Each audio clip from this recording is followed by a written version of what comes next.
Home Burial by Robert Frost. He saw her from the bottom of the stairs before she saw him. She was starting down, looking back over her shoulder at some fear. She took a doubtful step and then undid it to raise herself and look again. He spoke, advancing towards her. "What is it you see from up there always? For I want to know." She turned and sank upon her skirts at that, and her face changed from terrified to dull. He said to gain time, "What is it you see?" mounting until she cowered under him. "I will find out now. You must tell me, dear." She in her place refused him any help, with the least stiffening of her neck in silence. She let him look, sure that he wouldn't see. Blind creature. And a while he didn't see. But at last he murmured, "Oh," and again, "Oh." "What is it?" "What?" she said. Just that I see." "You don't," she challenged. "Tell me what it is." The wonder is I didn't see it once. I never noticed it from here before. You must be wanted to it, that's the reason. The little graveyard where my people are. So small the window frames the whole of it. Not so much larger than a bedroom, is it? There are 3 stones of slate and 1 of marble. Broad-shouldered little slabs there in the sunlight on the side hill. We haven't to mind those. Oh, but I understand. It's not the stones, but the child's mound. Don't, she cried. She withdrew, shrinking from beneath his arm that rested on the banister, and slid downstairs, and turned on him with such a daunting look. He said twice over before he knew himself, "Can't a man speak of his own child he has lost? Can't a man speak of his own child he has lost? Not you. Oh, where's my hat? Oh, I don't need it. I must get out of here. I must get air. I don't know rightly whether any man can. Amy, don't go to someone else this time. Listen to me." "I won't come down the stairs." He sat and fixed his chin between his fists. "There's something I should like to ask you, dear." "You don't know how to ask it." "Help me then."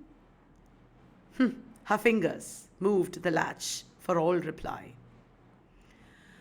"My words are nearly always an offense. I don't know how to speak of anything so as to please you. But I might be taught, I should suppose. I can't say I see how. A man must partly give up being a man with women folk. We could have some arrangement by which I would bind myself to keep hands off anything special you're a mind to name. Though I don't like such things twixt those that love.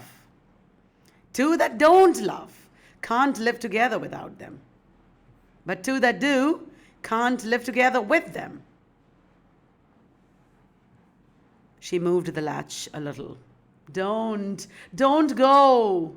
Don't carry it to someone else this time. Tell me about it if it's something human. Let me into your grief. I'm not so much unlike other folks as your standing there apart would make me out. Give me my chance. I do think, though, you overdo it a little. What was it brought you up to think it the thing to take your mother laws of a first child so inconsolably in the face of love? You would think his memory might be satisfied. There you go sneering now. I'm out. You make me angry. I'll come down to you. God, what a woman. And it's come to this, a man can't speak of his own child that's dead. You can't, because you don't know how to speak. If you had any feelings, you that dug with your own hand, how could you? His little grave. I saw you from that very window there, making the gravel leap and leap in air, leap up like that, and land so lightly, and roll back down the mound beside the hole. I thought, who is this man? I didn't know you. And I crept down the stairs and up the stairs to look again. And still, your spade kept lifting. And then you came in.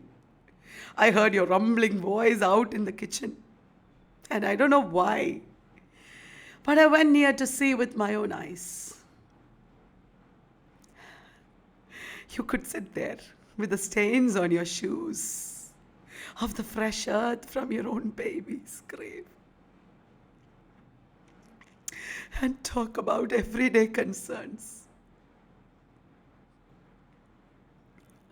You had stood the spade up against the wall, outside there in the entry, for I saw it. I shall laugh the worst laugh I ever laughed. I'm cursed. God, if I don't believe, I'm cursed. I can repeat the very words you were saying. 3 foggy mornings and 1 rainy day will rot the best birch fence a man can build. Think of it. Talk like that at such a time. How long it takes a birch to rot to do with what was in the darkened parlor. You couldn't care.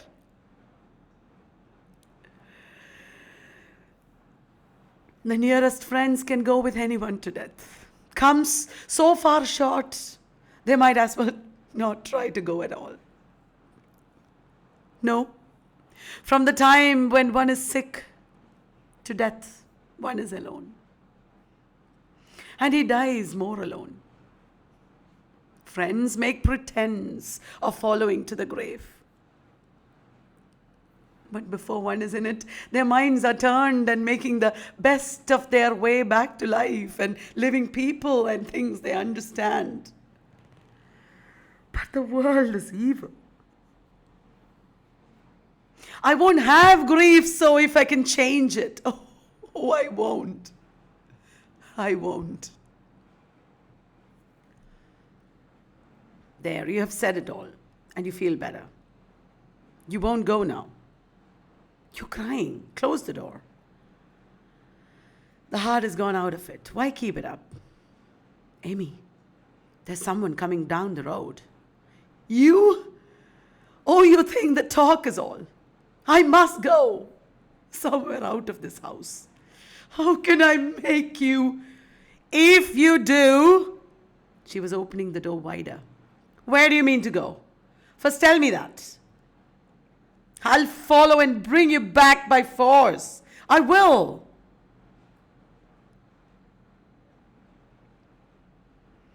Home Burial by Robert Frost.